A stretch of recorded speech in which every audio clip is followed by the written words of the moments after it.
के लिए हैं जिन्हें बुद्धिज्म के सिद्धांतों में दिलचस्पी है, जो जीवन में खुशियों की तलाश में भटक रहे हैं, जो अपने रिश्तों में एक नई मधुरता लाना चाहते हैं। आज की बदलती और दौड़ती हुई जिंदगी के दामन से खुशियां ढूंढना बहुत मुश्किल हो गया। निरंतर बढ़ता तनाव हमारे रिश्तों और मानसिकता दोनों में झलकता है। इसलिए आध्यात्मिकता के राह पर चलना आज के बदलते परिप्रेक्ष्य में आवश्यक हो गया है। जिंदगी की खुशियों और प्यार से भरने की राह पर पहला कदम रखने की प्रेरणा देने के लिए दलाई लामा और धर्म गुरु डेसमंड टुटू के शब्दों से अच्छा क्या हो सकता है। इस किताब के शब्दों को जीवन में उतारकर अपने जीवन में नई उमंग को महसूस करने के लिए तैयार हो जाइए। इसे पढ़कर आप सीखेंगे क्यों खुशियों को महसूस करने के लिए गम से रूबरू होना भी जरूरी है, कैसे दूसरों को माफ कर देना आपको उमंग और खुशियां दे सकता है, अपनेपन और दयालुता की राह पर चलकर कैसे आप अपने अंदर और बाहर खुशियां फैला सकते हैं।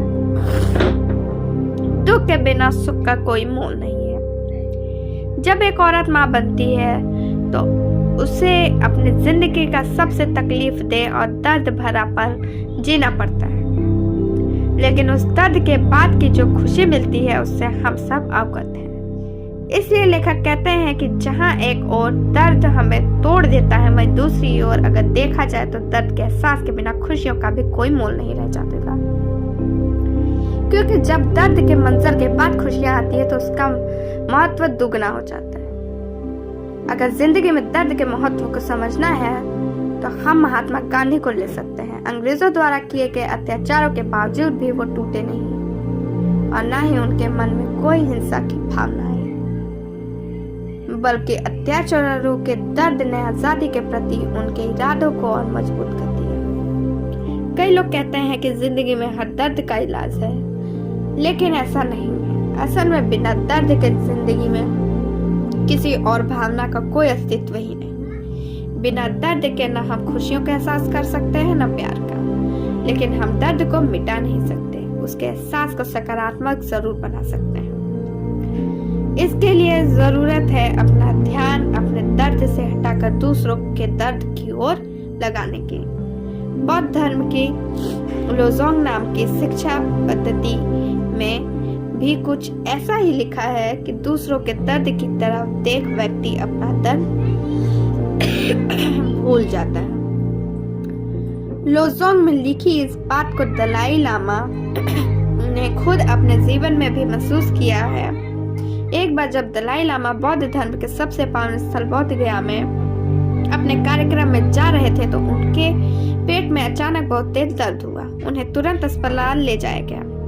वो दर्द से करा रहे थे कि तभी उनकी नजर सड़क पर पड़े एक बीमार बूढ़े व्यक्ति पर पड़ी जो लगभग मरने के कगार पे था। उसे देख दलाई लामा को लगा कि मेरा दर्द तो उसके दर्द के सामने कुछ भी नहीं है, और वो कुछ समय के लिए अपना तीव्र दर्द भूल गया।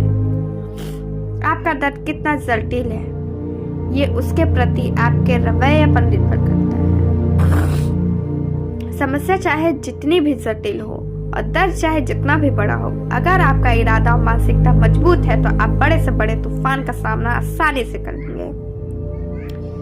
लेकिन अगर आपका मन में कमजोर पड़ जाए तो दर्द का एक झोंका ही आपकी जिंदगी तबाह करने के लिए काफी है। ऐसा ही कुछ संदेश लेखकों ने अपनी इस किताब के जरिए दिया है।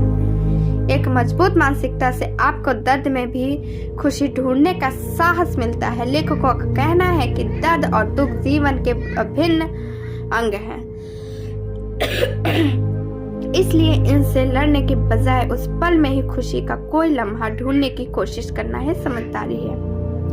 कभी भी परिस्थितियों को अपने सुखी जीवन पर हावी न होने दे। मन में मुस्कान लेकर सोचे कि ये वक्त का खेल है, आज नहीं तो कल बदल ही जाएगा।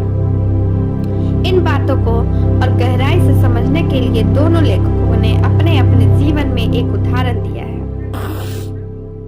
जहां एक को दलाई लामा ने बताया कि कैसे एक बार उनके मित्र और फिल्मकार पेगी कैलाहन की फ्लाइट रद्द हो जाने के कारण उन्हें वहां से 6 घंटे की दूरी पर स्थित एयरपोर्ट जाना पड़ा।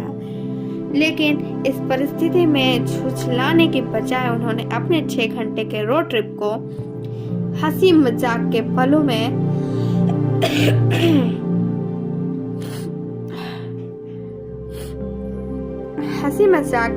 में तब्दील कर दिया। वहीं दूसरी ओर डेसमंड टूटू का कहना है कि अपनी व्यवस्था में वो अक्सर ट्रैफिक में फंसकर क्रोधित हुआ करते थे, लेकिन बाद में उन्हें एहसास हुआ कि उनके दांत मसलकर गुस्सा होने से कुछ नहीं बदलेगा, इसलिए उन्होंने ट्रैफिक जाम के दौरान प्रार्थना करने का निर्णय लिया। उसके बाद से आज तक ट्रैफिक की समस्या ने उन्हें कभी नहीं सताया। इसी प्रकार हम भी जीवन की हर कठिनाई को एक प्रेरणा और अवसर के रूप में देख सकते हैं। लेकिन वो कहते हैं न कि कहना आसान होता है लेकिन करना कठिन। इसलिए लेखकों ने कठिन समस्या में खुद को मजबूत बनाए रखने के लिए कुछ आसान से तरीके बताए हैं, जिन्हें हम आगे के अध्यायों में सीखेंगे। एक कुशल व्यक्ति के पीछे टूटी हुई उम्मीदें होती हैं। आज के बदलते परिवेश में हमारी जिंदगी में रोज एक नई उम्मीद सामने आ जाती है। कभी एक अच्छे करियर की उम्मीद, कभी अच्छे घर, कभी अच्छे जीवन शैली, कभी कुछ तो कभी कुछ। इन उम्मीदों को पूरा करने की दौड़ में हम दिन रात जुटे रहते हैं। गलती उम्मीदों की नहीं है, लेकिन असल समस्या तो तब आती है जब उम्मीदें टूट जाती हैं। एक के बाद एक टूटती उम्मीदों से इंसान इतना डर जाता है कि उसका जीवन भी उम्मीदों के साथ ही बिखर जाता है। धीरे धीरे यह डर गुस्से का रूप लेकर व्यक्ति के मन में बैठ जाता है और उसका गुस्सा कभी अपने पर तो कभी समाज पर फूटता है। इसलिए दलाई लामा कहते हैं कि उम्मीदों के टूट जाने पर किसी के द्वारा दिखाया गया थोड़ा सा प्यार व्यक्ति को संभलने में उसकी मदद कर सकता है। इसके उदाहरण स्वरूप उन्होंने अपने जीवन की एक घटना बताते हुए कहा है कि पॉल एकमैन नाम के एक वैज्ञानिक से उसकी मुलाकात माइंड एंड लाइफ नाम के एक संस्था द्वारा आयोजित एक कार्यक्रम में उन्हें पता चला कि पॉल बड़े ही गुस्सैल स्वभाव के व्यक्ति हैं, क्योंकि उनके माता पिता काफी आक्रामक थे, जिसके कारण उनकी मां ने आत्महत्या कर ली थी। उनके जीवन का ये सच आज भी उनके जहन में घूम रहा था। जब दलाई लामा उनसे मिले तो उनके हाथ को हाथ से लेकर उनकी आंखों की गहराई में बड़े ही प्यार से झांका। उस एक झलक ने पॉल के मन में बसे गुस्से के ज्वालामुखी को शांत कर दिया। जिस तरह प्यार और सद्भावना के जरिए हम लोगों से जुड़ सकते हैं, उसी तरह हमारा दुख भी हमें दूसरों से जोड़ता है। जब भी हमें कोई ऐसा व्यक्ति मिलता है जिसका दुख हमारे जैसा है, तो अपने आप ही उसके प्रति दिल में सहानुभूति आ जाती है। और तो और कई बार दुख हमें लोगों के प्रति ज्यादा संवेदनशील बना देता है। एक वैज्ञानिक संस्था के द्वारा किए गए शोध से भी यही पता चलता है कि जो लोग जीवन में किसी बड़े हादसे से गुजर रहे होते हैं, उनके दिल ज्यादा नर्म होते हैं, और जिन्होंने कभी कोई तकलीफ देखी ही नहीं होती, उन्हें किसी दूसरे की तकलीफ का एहसास भी कम ही होता है। इसलिए अपनी तकलीफों को दूसरों से जोड़कर देखें तो टूटी हुई उम्मीदों का दर्द भी काफी कम हो जाएगा। अकेलापन और शिक्षा जिंदगी तबाह करने के लिए ये दोनों ही काफी। सच कहते हैं कि इंसान एक सामाजिक प्राणी है, इसलिए शायद जब किसी व्यक्ति को अकेलापन सताता है तो उस अकेलेपन से उभर पाने उसके लिए बहुत मुश्किल हो जाता है, जिसके कारण न जाने कितनी ही मानसिक बीमारियां जन्म लेती है। हमें ज्यादा से ज्यादा लोगों के साथ जुड़ना चाहिए, लेकिन इसमें जो सबसे बड़ी समस्या आती है वो है विश्वास की कमी। आज के युग में व्यक्ति इतना स्वार्थी हो गया है कि उसे खुद से ज्यादा और किसी पर विश्वास नहीं है। नतीजन गिने चुने लोगों को ही वो अपनी जिंदगी का हिस्सा बना पाता है। लेखकों का कहना है कि जो व्यक्ति मैं और मेरा के चक्करों में ज्यादा पड़े होते हैं, वो आमतौर पर अकेले का शिकार होते हैं, और हृदय और मानसिक बीमारियों भी ऐसे ही लोगों में ज्यादा पाई जाती है। अकेलेपन के बाद दूसरी सबसे बड़ी दिक्कत है ईर्ष्या। ईर्ष्या तो एक ऐसी भावना है जो इंसान ही नहीं बल्कि जानवर में भी देखी जा सकती है। ईर्ष्यावश लोग अपनी थाली की रोटी के लिए ईश्वर का धन्यवाद करने की बजाय किसी और की ज्यादा भरी थाली देखकर ज्यादा जलते हैं और यही जलन आगे चलकर गुस्से और डर का कारण बनती है। ईर्ष्या के चलते लोग क्या कुछ नहीं कर जाते, लेकिन ईर्ष्या तो एक स्वाभाविक भावना है जिस पर हमारा वश नहीं चलता। लेकिन बस जरूरत है तो इस भावना को ज्यादा पनाह न देने की। अगर आपको किसी के प्रति ईर्ष्या हो भी रही है तो उसके बारे में ज्यादा ना सोचें और इस ईर्ष्या को सकारात्मक मोड़ देते हुए अपनी प्रगति में लगाएं। कई बार मौत के मुंह से जाकर ही जीवन का मूल्य पता चलता है।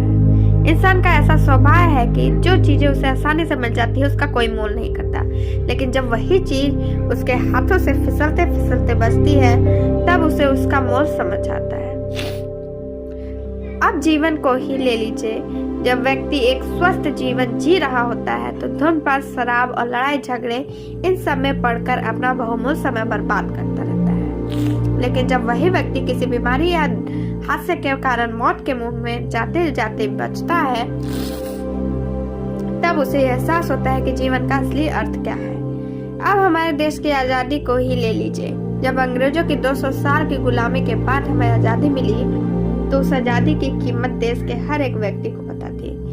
इसलिए जब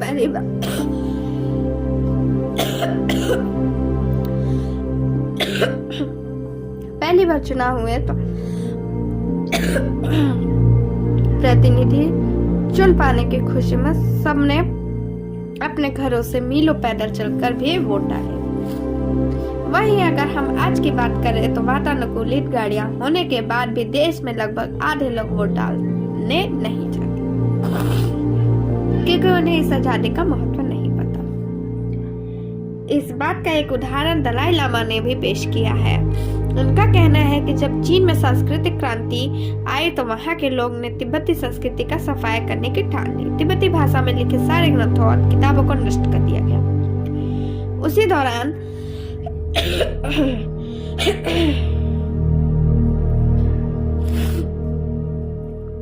दलाई लामा वहां से भागकर भारत आ गए।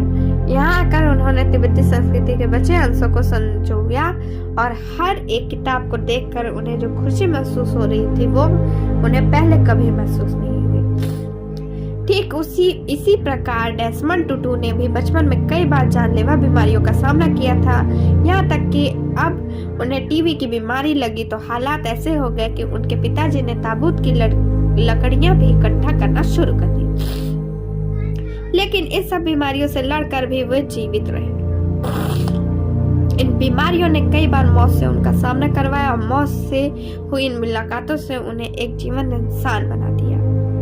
इसलिए लेखकों का मुख्य उद्देश्य ये समझना का है कि जीवन बहुत बहुमूल्य है, इसलिए जरूरी नहीं कि इसे खोकर ही इसकी कीमत समझी जाए।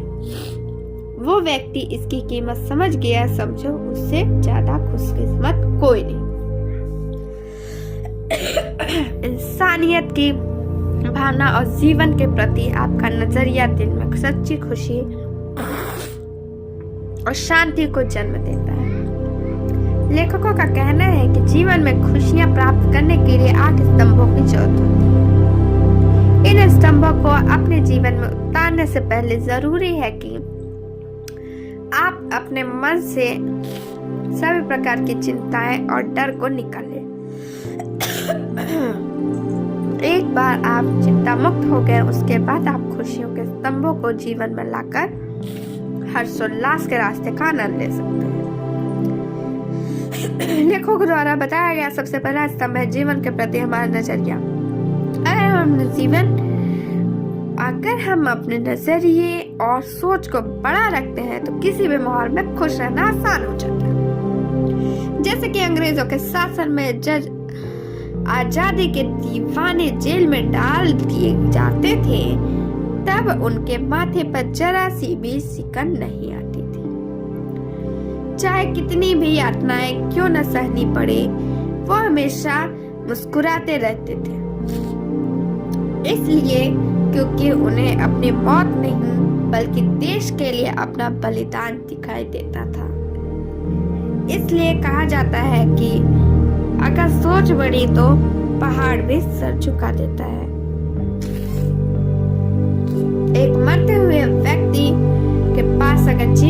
वजह हो तो वो मौत के मुंह से वापस आ सकता है।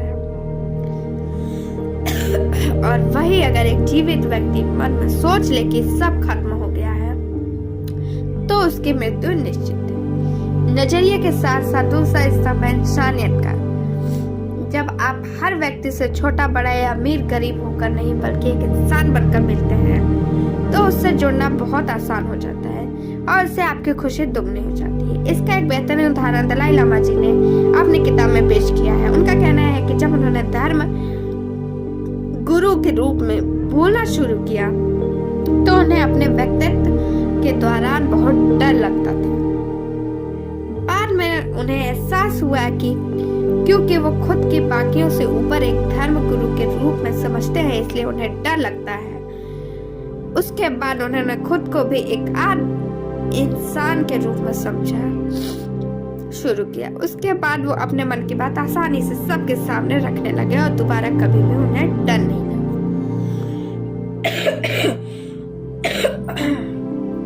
परिस्थिति चाहे जैसी भी हो उसे अपनाकर उसमें हाथ से बनाए रखने से कठिन समस्या भी आसानी से सुलझ जाती है। एक अच्छा मजाक किसी भी जटिल से जटिल परिस्थिति में भी हंसी का एक लम्हा दे सकता है।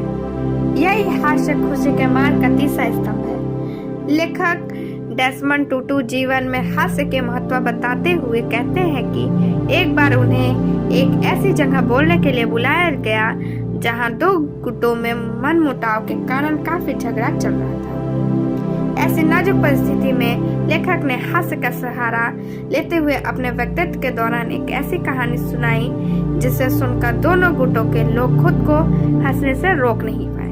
लेकिन इस हास्य के साथ साथ उनकी कहानी में लड़ाई न करने की सीख भी शामिल थी। तो ऐसे डेसमंड टूटू ने एक जटिल समस्या को हास्य का सहारा लेकर आसानी से सुलझा दिया। हास्य के माध्यम से बड़ी बात आसानी से कही जा सकती है और साथ ही साथ हंसने से हमारे शरीर में ऐसे रसायन निकलते हैं जो हमारे शरीर को हल्का महसूस करवाते हैं और दिमाग में खुशी की लहर पैदा करते हैं। इसलिए जिंदगी में हमेशा याद रखें कि एक सफल जीवन में के लिए हंसे और हंसाए। चौथा स्तंभ है परिस्थितियों को अपना लेना।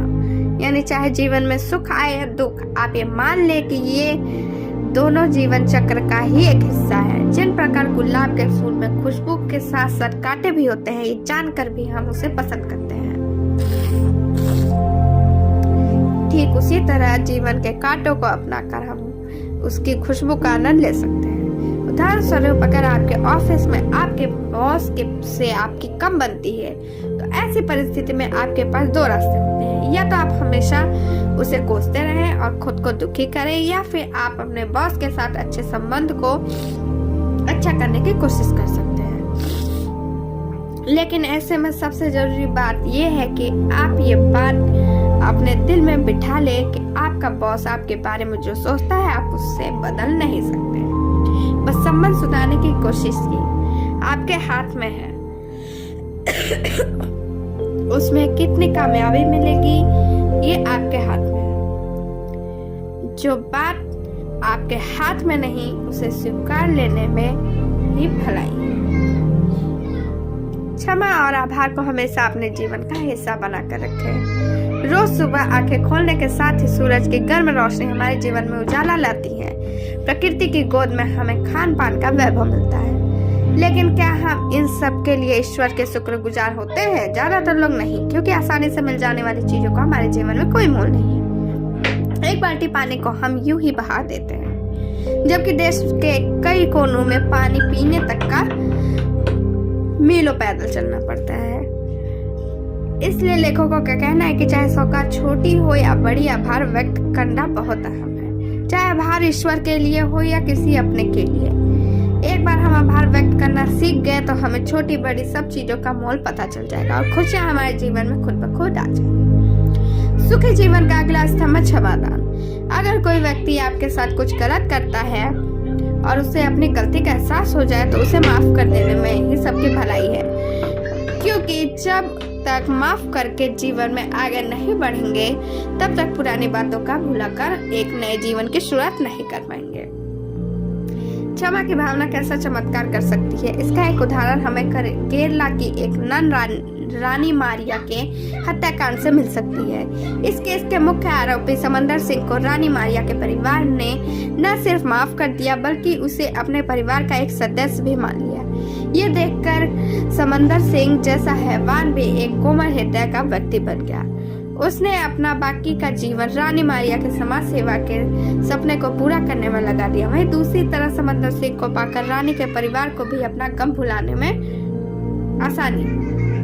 इसलिए लेखकों का कहना है कि जहां एक और हमें रोज ईश्वर का आभार मानते हुए अपने दिल की शुरुआत एक मुस्कुराहट से करना चाहिए, वहीं दूसरी ओर जो भी बुरा समय या बुरी घटना आपके साथ हो उसे भुलाकर और क्षमा दान देते हुए खुशियों के रास्ते पर निकल पड़ना चाहिए। दूसरों के प्रति प्रेम और सौहार्द की भावना रखने से जीवन खिल उठता है। क्या आपके जीवन में कभी ऐसा कोई पल आया है जब आपकी वजह से किसी के चेहरे पर मुस्कान आई हो और उसकी मुस्कान को देखकर आप अपना दुख दर्द सब भूल गए हो? अगर सच में आपने ऐसा कोई पल जिया है तो आपको यकीनन पता होगा कि कैसे दूसरों के प्रति दयालुता दिखाने में हमें एक अजीब सी आंतरिक खुशी और सुकून का एहसास होता है। कई वैज्ञानिकों ने भी अपने शोध में यह बात साबित की है कि एक दूसरे के प्रति दयालुता की भावना मानव जाति के अस्तित्व का मूल उद्देश्य है। इसके बिना मानव जाति का पतन होना निश्चित है। वैज्ञानिकों के शोध में ये भी पता चला है कि जब भी हम किसी के प्रति दया भावना से सोचते हैं तो हमारे शरीर में एंडोर्फिन नाम का एक रसायन निकलता है जो हमें वैसी ही खुशी का एहसास दिलाता है जैसा ही कि अपना मनपसंद काम करने से मिलता है। तो चाहे आप किसी पर दया करें या कोई आपका हाथ पकड़कर कहे कि कोई बात नहीं सब ठीक हो जाएगा, संतुष्टि और सुकून दोनों को मिलता है, क्योंकि ये एक दो तरफा सिस्टम है जहाँ एक की आंखों को सुकून दूसरी की आंखों को खुशी बन जाता है। इसलिए लेखकों का मानना है कि स्वभाव में हमेशा दयालुता रखना खुशियों का 7वां स्तंभ है। 8वां और आखिरी स्तंभ है दूसरों की मदद करना। अगर आप समर्थ हैं, आपके पास रुपया पैसा अच्छा घर सब है लेकिन सुकून नहीं, तो ये सारी दौलत किसी काम की नहीं। इसलिए लेखकों का कहना है कि अगर आप अपनी दौलत के कुछ हिस्से से किसी जरूरतमंद की मदद करते हैं आपको ऐसी खुशी महसूस होगी जैसी पहले कभी नहीं हुई।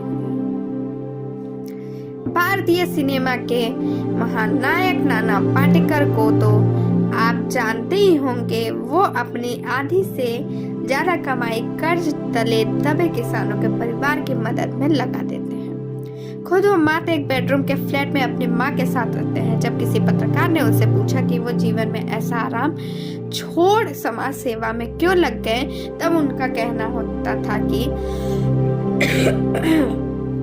रुपया पैसा ऐसो आराम ये सब उन्हें वो नहीं दे सकता जो सेवा में उन्हें दिया। ऐसी ही कई प्रेरणादायी कहानियां हमें अपने आसपास देखने को मिलती है जिसे देखकर ये लगता है कि खुद के लिए जिया तो क्या जिया। सच्चा जीवन तो वो है जो किसी की मदद कर बीता। सारांश, दर्द और तकलीफों से भरी इस दुनिया में खुशी और सुकून का मार्ग थोड़ा कठिन जरूर है, लेकिन एक बार आपने इस पर चलना सीख लिया तो खुशियां आपके दामन में समझ आएंगी। खुशी और सुकून के लिए जरूरी है कि आप अपना ध्यान खुद से हटाकर परोपकार और दया में लगाएं, ताकि दूसरों के दर्द को दूर कर आपका अपना दर्द भी दूर हो जाए। क्या करें? मरने का अभ्यास रोज करें। जब भी आप ध्यान साधना करते हैं तो अपने अंतर मन में रोज इस बात की कल्पना करें कि मृत्यु एक सच है और हर वो चीज जो जीवित है उसका अंत निश्चित है। रोज जीते हुए मरने का अभ्यास कर आप जीवन में हर प्रकार के डर और चिंता से मुक्त हो जाएंगे और फिर जब मौत सच में आएगी तो आप हंसते हंसते उसका दामन चूमने को तैयार हो जाएंगे। आज के लिए बस इतना ही। Thank you, bye bye, take care.